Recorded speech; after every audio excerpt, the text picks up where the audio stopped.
Welcome to the PRJ Podcast, an audio program of the Performance Response Journal platform. I'm your host, Felicia Holman. The PRJ Podcast is inspired by all the artistic risk-taking, meaning-making, and community building happening in Chicago in the wake of the COVID-19 pandemic. I'll be talking one-on-one with a featured member of Chicago's expansive and experimental performing arts community, offering illuminating insight into the agility, passion, and resilience fueling Chicago's independent performing artists and cultural producers.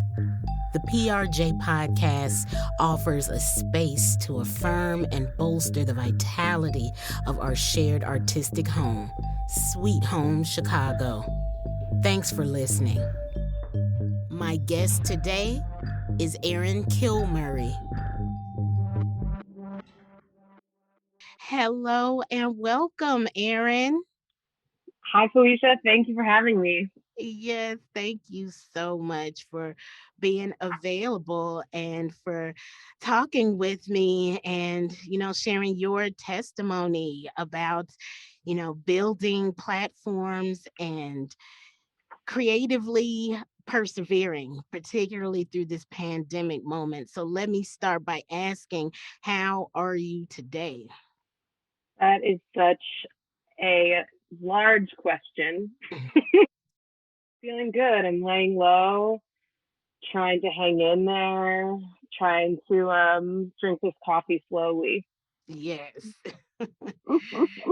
Yes, indeed. I feel like caffeine was one of the initial things I gave up at the start of the pandemic because there was just so much stress and insomnia in my life already. And I was like, well, I probably don't need to keep caffeinating on top of this. So hmm let's go with green tea until Yeah, further good for notice. you. Good for you. I'm very impressed. Yeah. Kind of continuing on that question about how are you doing, how has the pandemic affected and really not just affected but revamped your practice and Mm, really had to the things that we have to do. I find that for myself, being interdisciplinary, there's always this agility, right? And of course, mm, you being a choreographer and the dynamic choreography and movement practices that I've observed you over the past few years, how do you, in this pandemic moment where, the visceral performance work that you do, it's now, having to be on a screen and, in Zoom formatting, mm. how's this pandemic moment changed your practice? It really has changed. Um, to me, it's still really evolving. I still feel really inside of that evolution. Mm-hmm. Like you named, my work is really born out of kind of like the social exchanges of dance culture and um, this and spectatorship and sort of like aliveness and energy exchange. And so the um, to to to remove those elements as options and inspiration for me has been super challenging. But what it has done, I think, has kind of opened up a regroup. Mm-hmm. Um, for me personally, I've had to spend more time alone in the studio than I think I ever have. Mm-hmm. And that has um, there's times that's felt really lonely. And then there's times where I've been really great company to myself. and Yes. and it's really kind of, this sort of studio practice element has in a lot of ways, asked me to um, pull back a lot of the maybe tricks that I have learned over the course of my um, creative journey and kind of revisit what feels fundamental to me. Mm-hmm. And I'm actually that's sort of where I have landed now in how to carry that into sort of newer phases of this circumstance. Yes. But in terms of Zoom, I actually haven't done a ton of performance through this pandemic. I've done a lot of studio work. I've done a lot of building and recording and documenting. Mm-hmm. Um, and I've done a lot of teaching through the internet. And I don't know. I mean, I think for me, the Zoom experience it has really is sort of a day to day.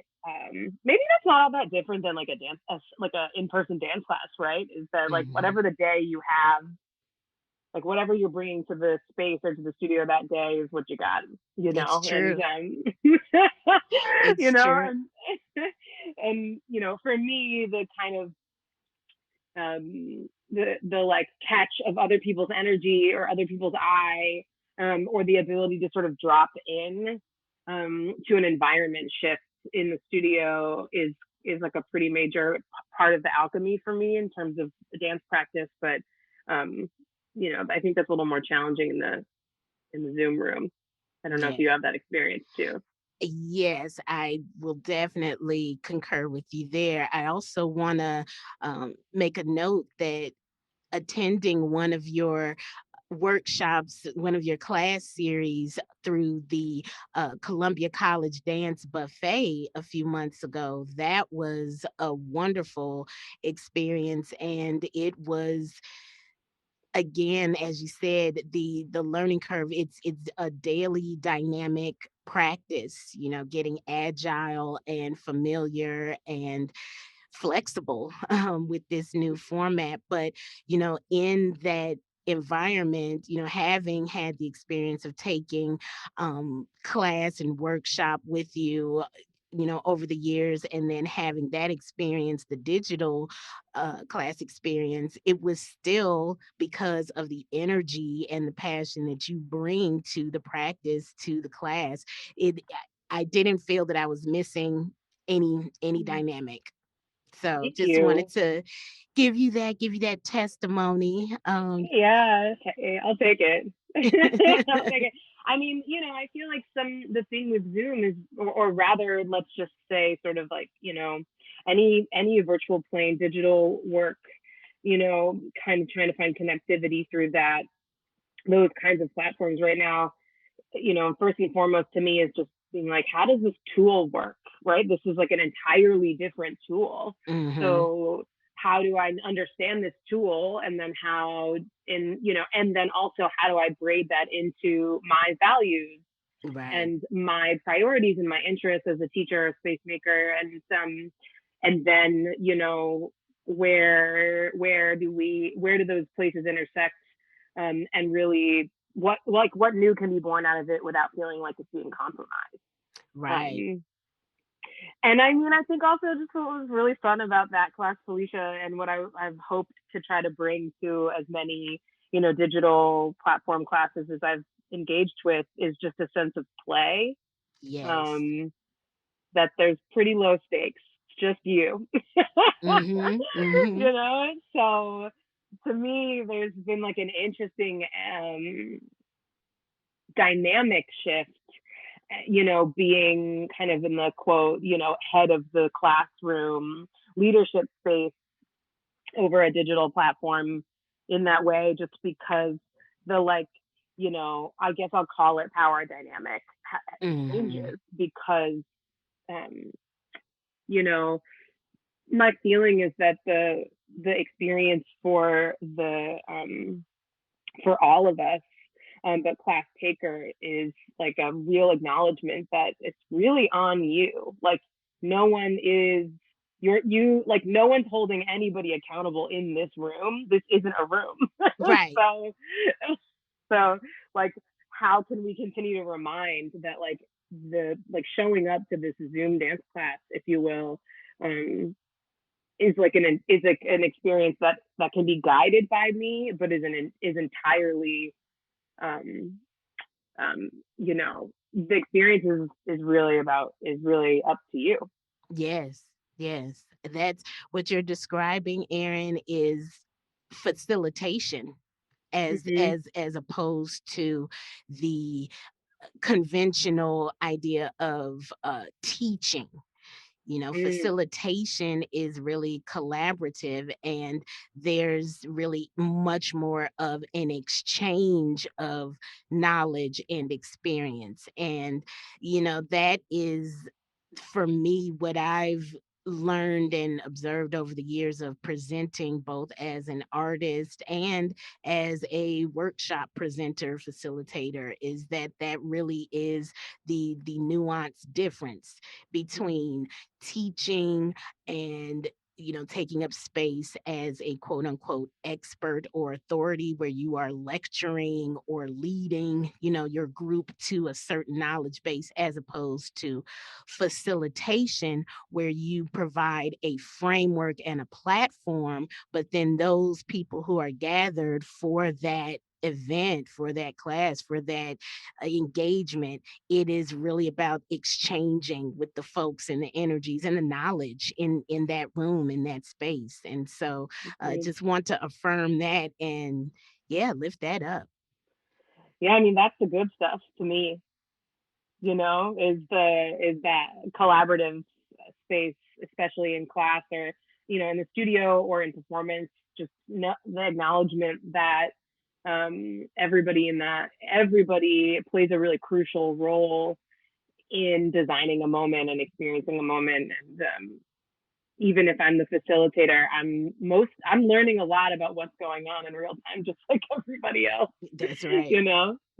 That's right. Um, so Yes. yeah, the digital plane has been wild. It's been sort of a reckoning for me, but um, like I said, not in a not majorly discouraging, just sort of like a, oh, how do I orient to this now? What's this tool now? This is a different tool, and I'm Hmm. not familiar. So let's get familiar. How do I understand it? Yes. And understand it so it is relevant for your purposes and your practice. Mm-hmm. That's definitely something I can personally attest to. I am not anybody's techie by any means, as my friend Najee will certainly attest, but the finding those spaces and those silver linings and the glimmers of, oh, this is something I understand and I can apply it in this way, and it's authentic and it's relevant to my mission and my vision of what I want to Mm, convey. And that's mm, just so important. I feel like um in my experience of this pandemic, a big factor has been the slowed down pace of things. And again, going back to your catalog, your repertoire of work over the years, slow down is not the concept of an nope. Aaron Kilmurray production. So, can you talk a bit about how the pace of the pandemic has affected your practice? That's great. Yeah, yeah, that's true. I love fast and loud so much. And I love energy output so much. I love momentum Yes. and accumulation and repetition, and sort of the momentum of ideating is just that's Mm, my favorite part of of the creative field and being this field. So the slowdown has been like a super vulnerable, like raw time for me, and mhm. I really have to say that, you know what has it offered me? I mean, maybe and even if it's not something that it has offered, maybe something that you've just observed Mm, about yourself, about your mhm, community, about the industry. mm, mm, mm, mm. You know, it's been really beautiful to watch many dance communities in Chicago over this time, of course, rise to the occasion of this moment and Mhm. say like, well, here we are, and like, let's dive in, and what is there to discover, right? And like, Mhm. you know, a bit of kind of like a refusal for a while, I feel like, in a way of like Mm. submitting to the time. Yeah. Um, which felt like survival mode for a while. Yeah. And then I feel like I experienced, and this in me too, this like kind of there was like a necessity in the submission of the slowdown, um, that sort of the speed of average life couldn't match the energy output and speed of like trying to sort of maintain Mhm. during this time. And so something that I've observed that I really, really appreciate is the many dance communities that I'm a part of trying trying to really figure out how to rise to the occasion, but also acknowledge the frustration Mhm. of the moment. Um, and I'm really interested in that duality, right? Is like, where is, I think we're living in the major liminal space of that duality is, Yeah. you know, is exactly that. Like, how do we learn more? And then, but how do we take the time to learn more? Yeah. And is the tension in this moment or it really just time related? Um, like understanding something takes time, processing takes time, and if um and so anything that feels tense, is really just related, I think, to the idea that time is to be considered. You get rid of that element, then it's just learning. Yes. um Yes, what you're describing, the awareness of the false and ascribed sense of urgency yes. that so much of the conventional, traditional, institutional ways of making, of valuing our practices as creative space makers, it has been definitely a learning curve for just adjusting to the pace of things, and Mm, uh the building of that visceral aspect, the not just the building but the maintenance and growth of that visceral aspect of our practice that mm-hmm. still is uh it's great to have these connections digitally through community, right? But there's still that visceral aspect that just cannot be replaced. And I think for me, the idea of grief, I personally am still grieving the loss of that visceral feeling, but it's something that I have also come to cherish even more because it may not come back again, depending on Mm-hmm. where things go with this pandemic. The vaccine rollout is rolling out. But yeah, just thinking about what's ahead, and how we can still maintain not just this connectedness but that visceral connectedness. I feel that it's just you had to be there, literally you had to be in the room. Yep. Yeah, that's I really connect with that, Felicia. I feel a lot of those same feelings and have had many of those questions and have wanted to know, like, well, you know, is there a way into that through this platform? I'm not totally sure, but I think that, in a um the liveness and the ephemeral nature of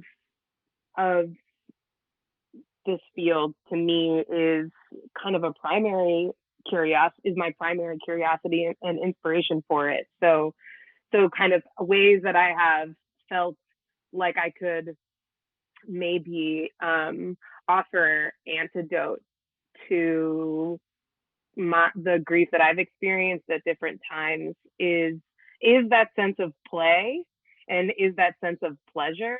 Like play and pleasure have taken up a large part of my studio practice, or what I've been hoping um, to be building during this time, is to um, make space for that, to allow for that to be enough for now, I which love has been that. really beautiful and really fun and really hard. Sometimes it's hard to drum up on your own. Um, That's right. but it has been really fun, and it's been really, I have found through what I've been playing with over this last year by myself, and I've been lucky to be in a studio with a couple of other people intermittently throughout. Something that's come up a lot has been the um, the like really just wanting a reminder, as specifically as dance artists, like why this form right now, and what are we looking for and what do we need, and play continues Yeah. to come back, It's a it very all's generative coming back. space. Mm-hmm. Play is such a generative space. And I want to take this conversation back a little bit and talk about how play informed your community and platform building back in the day with Mm-hmm. the Open Space Project. Can you Mm-hmm. talk a bit about how that platform and that community building experience has led to your other prominent works, such as the Fly Honey Show and your current CDF Lab Artist project? uh, Honeypot, what I am a huge fan of Honeypot still, and that show in specific, so is a marker in my history that I hold very close to my heart, even still. But yeah, Open Space was my first real attempt to create space and facilitate and produce. At the time, I had no interest in being a dance maker at all.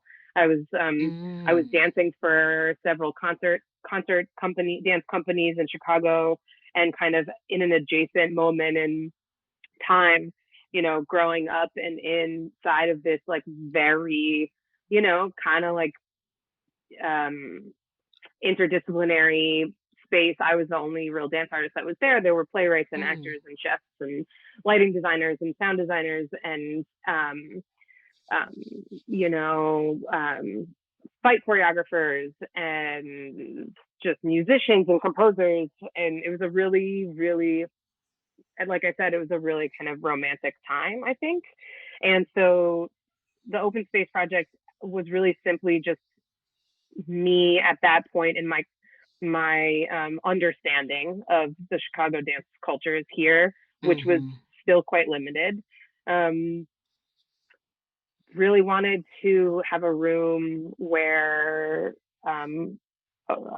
people could share really casually, but people could also put their work up inside of this big home, this big Mhm. warehouse, like kind of anywhere that they wanted, and really reconsider the relationships between what a dance concert could look like, for me at that time. And so I really leaned into the party element, the social element. It was very DIY. I, out of necessity, we needed our audience members to help move set pieces around in between acts and hold lights up and, push play. And it was just this sort of beautiful haphazard event, and several events that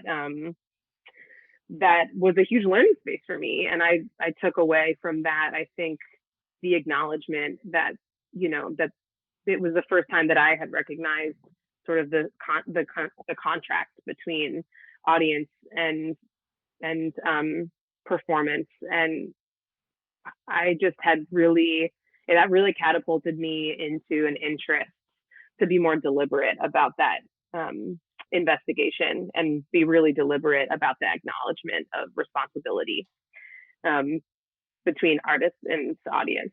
And that brought me to Fly Honey, and that brought me to the work that I made with the Inconvenience for several years. Um, and then brought me to a project that I had been working on for several years pre-pandemic called Search Party. Yeah, and so that kind of relationship of spectatorship and performance has been one of the driving factors for me.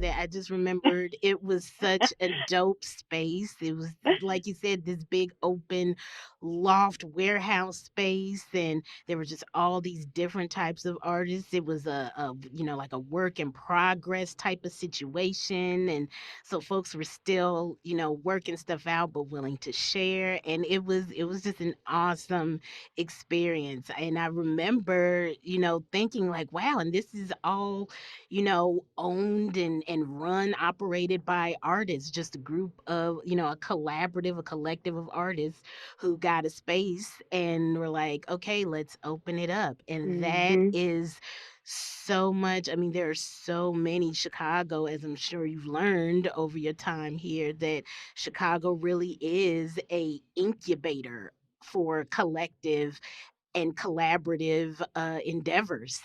Mm-hmm. Oh yeah. And yeah, I just am so grateful too that I was able to participate in the 10th season of the Fly Honey Show, which was the 2019 edition. And that time that I was, yeah, able to actually be around the energy of the hive in Mm. tech rehearsals and the dressing room and the energy. So again, kind of going back to that sense of the viscerality of your work and how essential it is to keep it alive, not just for yourself but for the community and for the audiences, because we all need that, and that Mm. connection. It transcends nostalgia, because it really is about connecting or reconnecting to like a sense of purpose and Mm. passion, whereas nostalgia, I feel, is just like this saccharine longing for yesteryear just because it was yesteryear. Mm-hmm. So yeah, I just wanted to once again add my 2 cents on that. But I am so thankful that over the years we have maintained our connection, Erin, and seeing you adjust and pivot, even with the Fly Honey Show, the digital version Mm-hmm. that you did last fall. Can you talk a bit about that and that experience from taking what has essentially grown to become a performance institution here in Chicago and bringing that to the digital realm? Can you talk a bit about that experience? Sure. Absolutely. It's interesting with the Fly Honey Show. We would really culminate, our season really culminated in like a giant, production, as you were referencing. And what was different for us through, frankly, all of 2020 was that we were really in like a digital practice for most of 2020, Felicia. We had Mm-hmm. one, culminating event that we designed to sort of hold space in the same kind of way that the live production had. But what we ended up doing was um, kind of digging into, like we said, this idea of like what can be distilled here? What are the fundamentals of this work? And is Mm-hmm. this what we're gonna maybe the spectacle element needs to be on hold for a little while so that we can really workshop and consider, like I said, kind of the fundamentals of like how this operates and how this functions. And so Mm-hmm. we had never held, we had held workshops in the past, but they were always related to the production. And so we taught we taught class over Instagram Live, and we taught rep that way, and we really made a major investment in the first few months of the pandemic circumstance to keep people moving, to keep people dancing at home as much as we could, to sort of keep that physicality of play and discovery in this low commitment, personal way alive. And so Mm-hmm. we had a sort of um, class series workshop season. And then our music director, whose name is John Chikora, who arranges and composes a 90s band for our production every season, just happenstance had all of this live recordings, performance recordings that he just had sitting in his hard drive. So Yeah. we're like, well, this is a really beautiful opportunity to feature this, what feels sometimes kind of like a supportive element of the production, but is actually like an enormous um, driving force of the work is the live music, right? Mm-hmm. So we then designed kind of a series of listening parties, like a radio hour on Friday nights I think in May of Mm-hmm. 2020, so that with the idea that we could ask for our audiences to like step away from their screens and not have to watch something digitally, but actually could just be, in that kind of like aural experience.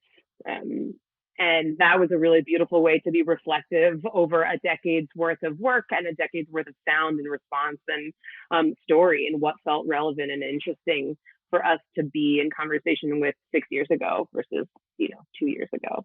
Um, and then we took a really small break, and then we pivoted into doing an event, um, which was a combination of a couple of things. It was a digital event, a viewing party. It was also it was we had a partnership with the Brave Space Alliance in Mm-hmm. Chicago, and arranged for mutual aid partnership with them, so that we had a drop site connected um, to the event itself, and then a fundraising campaign that was attached to it for their efforts and their work, for their ongoing work. And and then we also had sort of a class series element too. It was really involved. Now I'm trying to, man. Thanks for just listening to me go off. Now I'm like, it was a lot. Yeah, when you take the inventory, that was one of the reasons that I was so excited to talk with you, especially Erin, because you do so much with your platforms and the integrative aspects, not just of different disciplines or Mm, different types of artists, but with different social justice advocacy mm, moments that are tied in. So, as you said, tying in the pivot of the live performance to digital also brought with it this opportunity to help and support Brave Space Alliance and mhm, other organizations that feed into not just the community, not just the audience rather of the Fly Honey Show, but the community and the ecosystem, the creative mm, ecosystem of the city, which is what the PRJ podcast is all mm-hmm. about. True. Amplifying these stories and Mm, these leaders of which you are one, my dear. thank you. And so Well, that just makes me think. I just wanted to offer this too, in terms of kind of a connectivity with, your work and PRJ and Fly Honey and kind of this digital program in general is, what we were hoping to do with the Fly Honey, the digital event for the Fly Honey project this year was called DIY Fly. And we designed, the idea behind it was, again, this acknowledgement that, we have to do it ourselves, right? We're in community and there is an ecosystem of support and share, but that it is on the individual in a lot of ways. And because we couldn't gather together and we couldn't have this production that we have had in the past, that there was just I was really determined with my team to try to design a program and an evening that that actually focused on what's possible for you and what you can make for yourself and how you can as an individual participate and create platform and be grassroots, which I know is a huge part of PRJ as well. Yes, indeed. And it's wonderful to know that folks such as yourself are still, even in this, dynamic, unpredictable era that we're living through, that there is still the critical thought, the humane, the empathic, the passionate, all of these things that still, once again, coming back to that word visceral, that, people can feel even through a Zoom room. So I just want to once again thank you so much for all of your work and contributions. Congratulations on all of the agility and redesigning and retooling what success and what community building looks and feels like for your work at this time. Thank you. That just feels so lovely to hear. And there you have it. Another episode of the PRJ podcast in the can. Again, I'm your host, Felicia Holman. This podcast was produced in Chicago at Tightrope Recording, remotely on Zoom. Original music produced by Jared Brown. Thanks so much for listening, and tune in for the next episode where we talk with another leader of Chicago's experimental and expansive performing arts scene. Take care.